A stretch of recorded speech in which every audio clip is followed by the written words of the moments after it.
Kok pun kula wonten tinimbalan kang adawuh sinuwun. Sinuwun Prabu Mahendra Denda menika animbali dhateng ingkang abdi pun kula Togog Teja Mantri kula nyodong dawuh wonten ing wigatos ingkang kados pundi lho?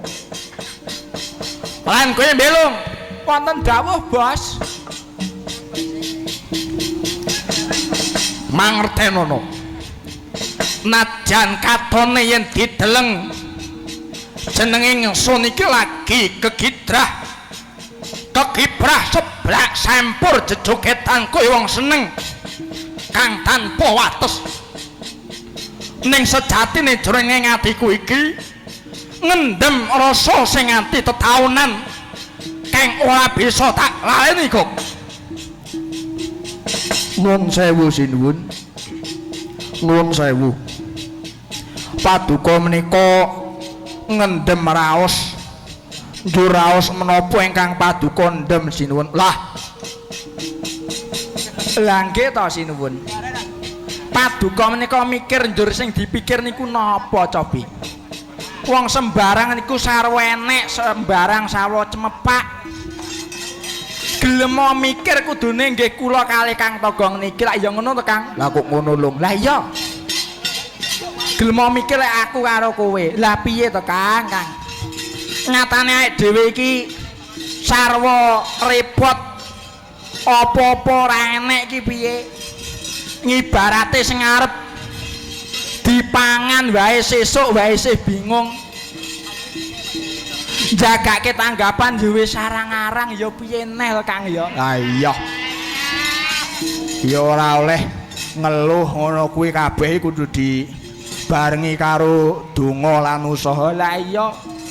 Donga tok yen ora usaha apa gunane, yen usaha tok ora donga kuwi ya apa gunane? Padha wae. Padha wae. Lah iya. Ning wong urip kuwi amung sawang sinawang kok. Wonten dawuh sinuwun. Mulane aku ngendhem rasa nganti pirang taun iki yen to aku ngelingi matine wong atuaku. Kaya rinujit jroning atiku kok. Nggih. Ngapunten sinuwun. Paduka kok matur mekaten nika nalaripun kados pundi? Manut cerita sing tak tampa.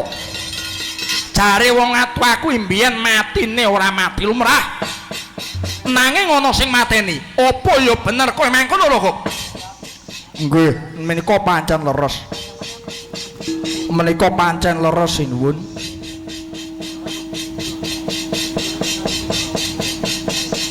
Ingkang Rama rumiyin seda menika pancen wonten ingkang nyedani. Banjur sing mateni karo Kanjeng Rama sapa kok?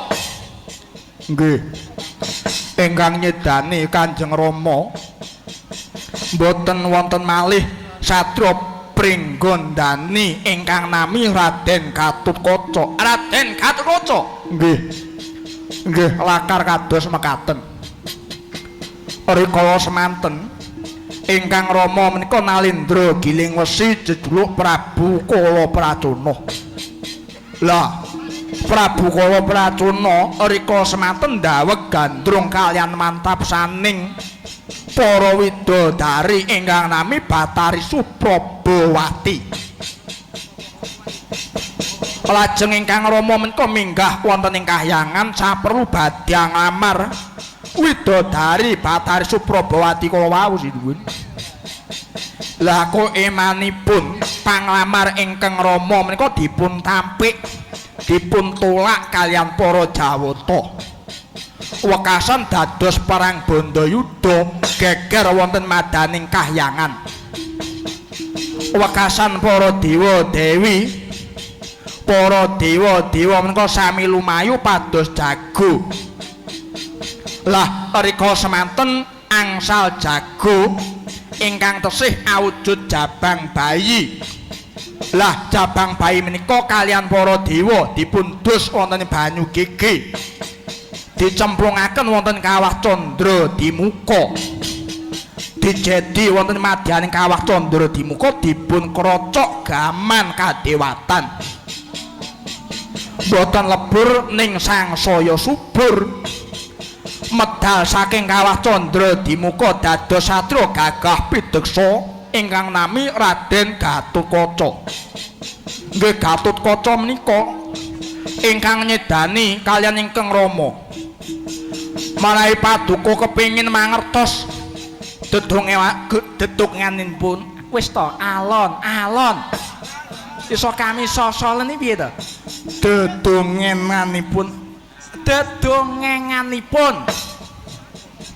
dedonganipun lah iya dedonganipun ayo kula aturi sawetawis sinuwun kula aturi mangkur sawetawis nggih pangkur ayo kula aturi semene sawetawis kados makaten cariyosipun sinuwun.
Sinembungake aning Kawah Candra Dimuka sang cepeng tetuku dening Purjawata diadusi dening Banu Gege supaya gelis gedhe sang yaning Purjawata sami ngudunaken piranganing gaman kadewatan Wesi Aji Wesi Purosani Wesi Mangambal Wesi Baito Wesi Sembrani sang Jabang Bayu Lebur Paladin Sangsa Subur medal saking madang Kawah Candra Dimuka mencorong gatane murub kaya gataning kaca Sangke Purjawata sami aluk Gatotkaca Kaca kae Gatut Kaca kae Gatut Kaca Gatut Kaca kae kae Gatut Kaca kae Gatut Kaca kae Gatut Kaca kae Gatut Kaca kae Gatut Kaca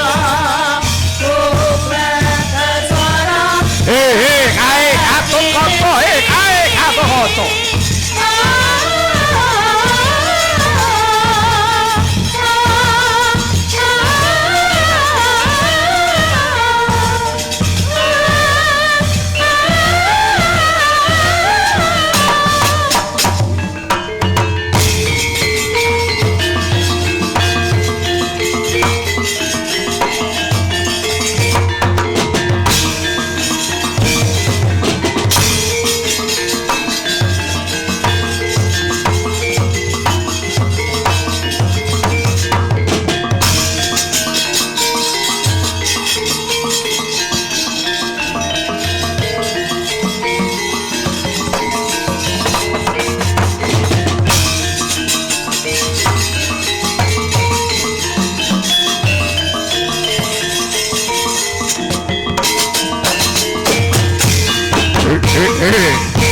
Sopo kuwi? Tambuh kelawan aku. Jagone para Jawata Japeng tetuko. Ya Gatut Kaca aku. Patih Seribu Tantra aku. Njaluk widodari Suprabawati. Kasempatan apa sing dacetyamu bisa ngalahake jagoning Jawata Raden Gatut Kaca? Ya gelak limpahmu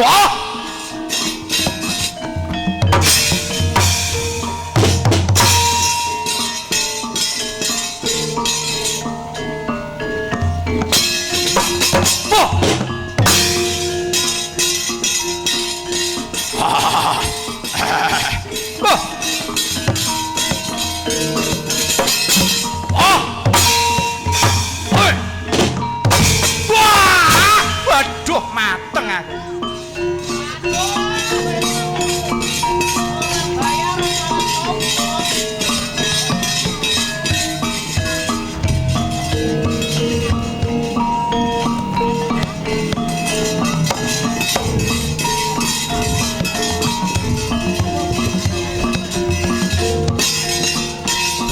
Isene tunggal ya. Wah. Wah.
Ayo pang yo. Ayo.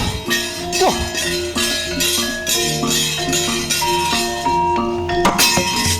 Wah, ah. Wah. Wah. Yo ah. Ah. Wah, ah. Ah. Wah. Wah.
dalah Patih Sayurandra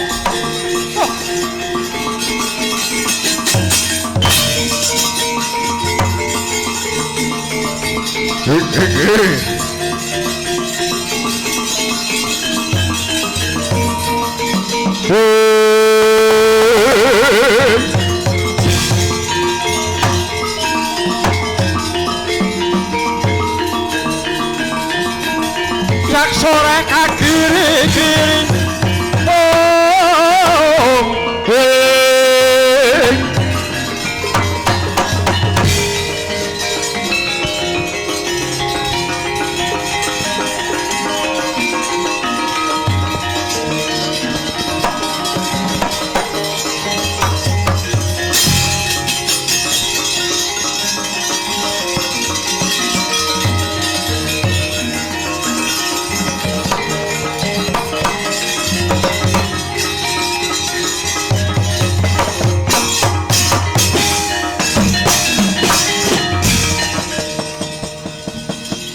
Buta Pandhawa tata Katiwisaya Indriaksa Sara Maruta Pawana Bana Margana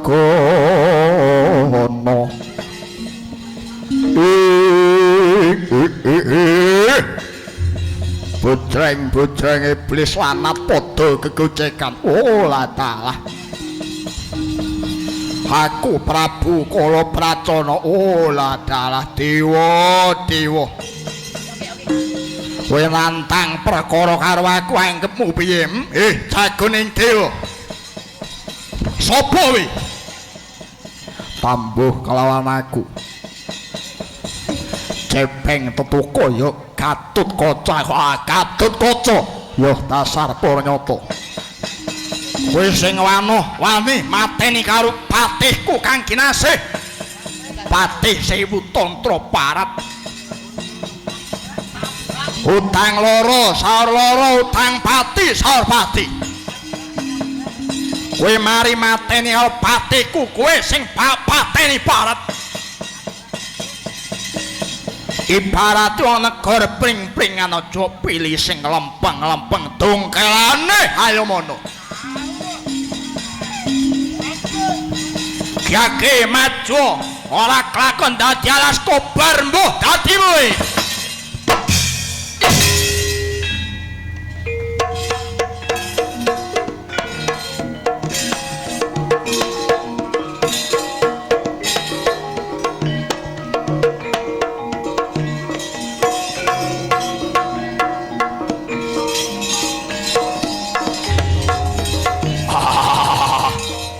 tabrak alas kobar loh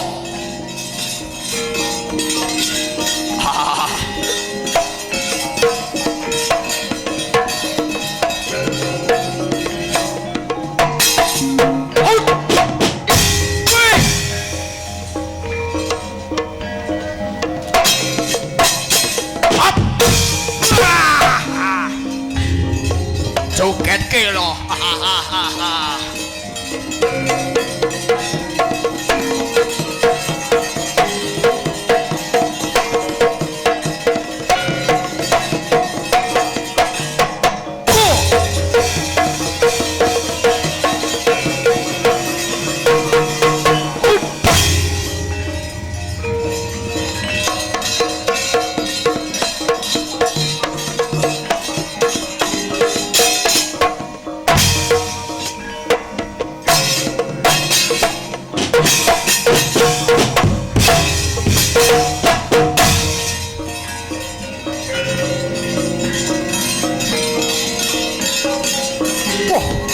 iki manungsane ora kakon kemah balungmu woi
aku ngedutke wae.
Tutu muntap lirik inotap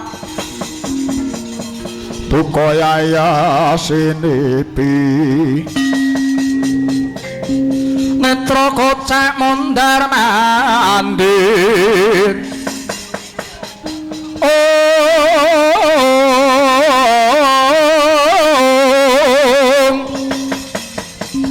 Korot-korot kandang waja kaya kembang ora waribang sabeting marang sagedeng mobal dalahanane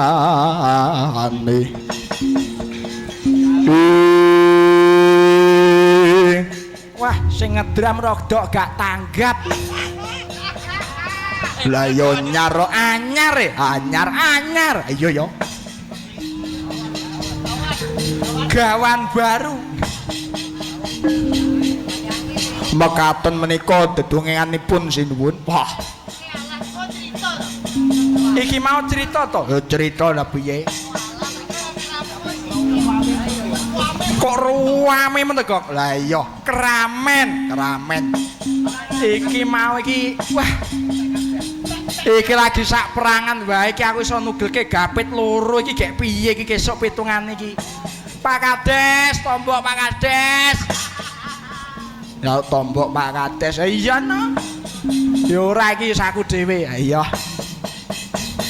kados menika cariyosipun sinuwun ingkang Rama menika seda dening putra Panggak Pandhawa Raden Gatotkaca pun yen Gatotkaca menika kadegdayane ngedap-ngedapi sinuwun pun to lah wong Rama sampeyan menika mati menika merga pokalipun piyambak merga polahipun piyambak tapi merga Rama sama menika nglamar kalian widodari ning pungkasanipun panglamaripun ditampik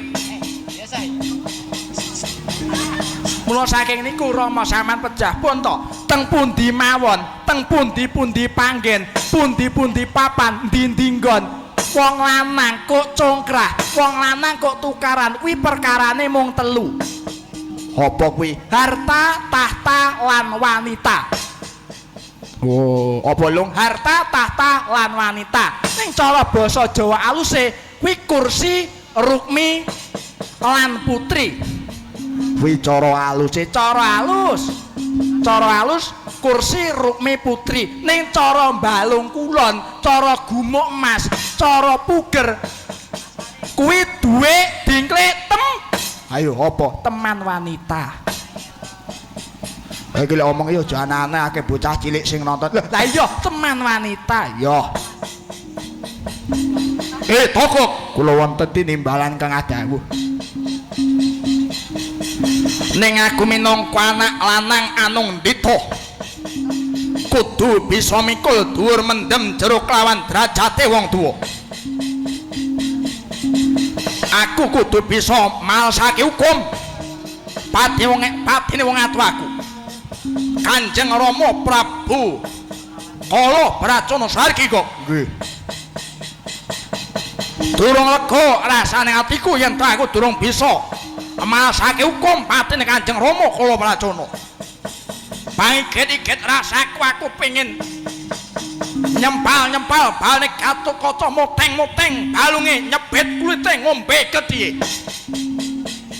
nggih menawi kados ngaten nggih monggo kula namung sendika dawuh sinuwun kula menika namung rek gambar macan apa wi kula nderek ning nggih nyuwun jajan rek aku rek gambar kucing apa aku nderek ning aku tak mancing rek kecemplung kalen apa ilang lah iki piye lah ya jenenge korek kecemplung kalen ki ya ilang lho kowe iki parikan apa telung wis aja ndadak suwen kok dina iki rek klampit brungkat kimpul waton lanang nyandak gaman wading parsing daging batok wading gedhe ora usah ndadak ngeranti sumeleming pawa kabus kuwampang watu item budal para wadya apa saka negara Treng giling wesi yung giling wesi. Budake kabeh tabrak dong bantengan.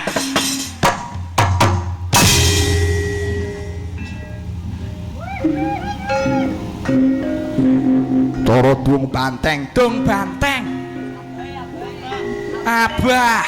Abah sapa? Abah disis. Lah apa kok ngono barang? Iki cara seragenan ngene.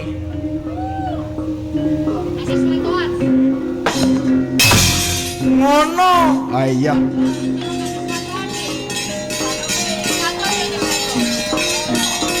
Aku tak njajal. Njajal lo.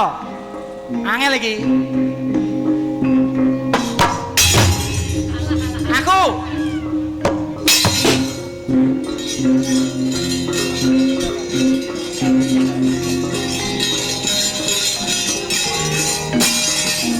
Oh. Oh.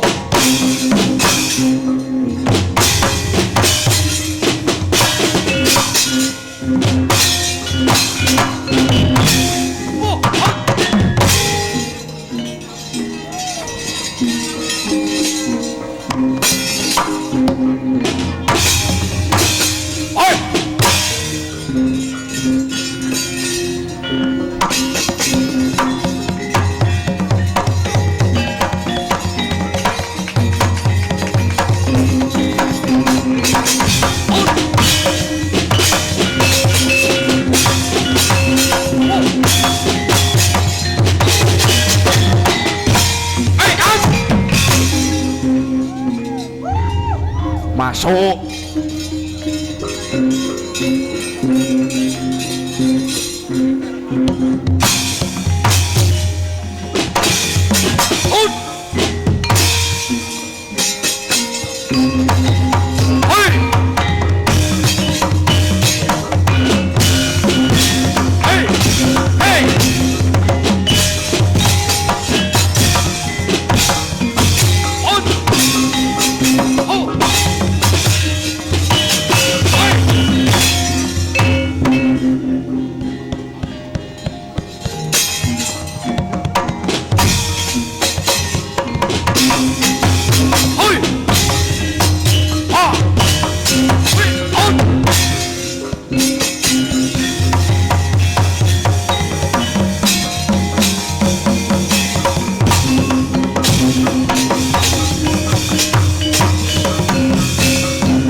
Kanggo Pak.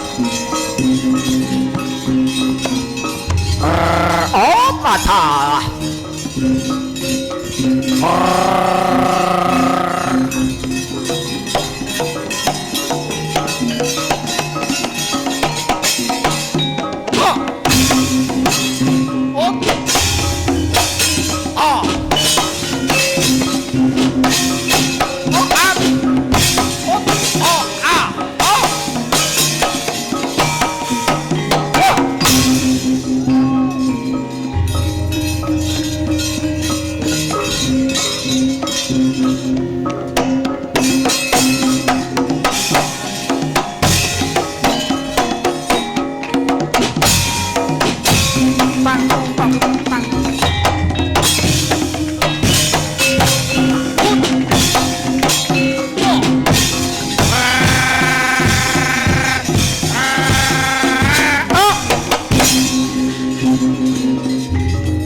Tande.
Kendange Jaipong.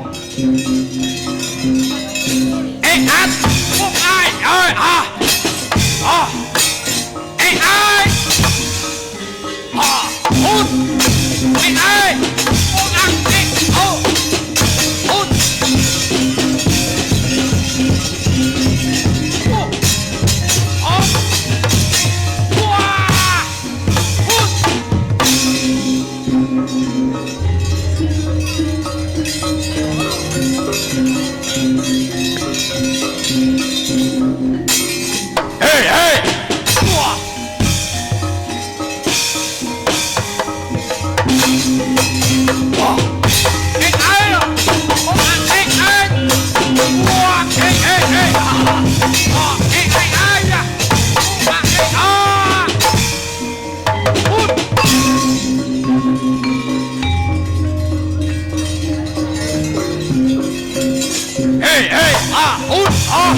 Walah.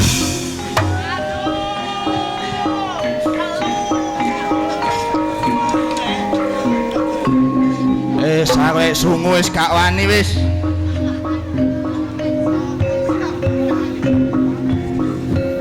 Pak Kades, tombok Pak Kades.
dhisik Pak Di.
Iku saknyatane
Rama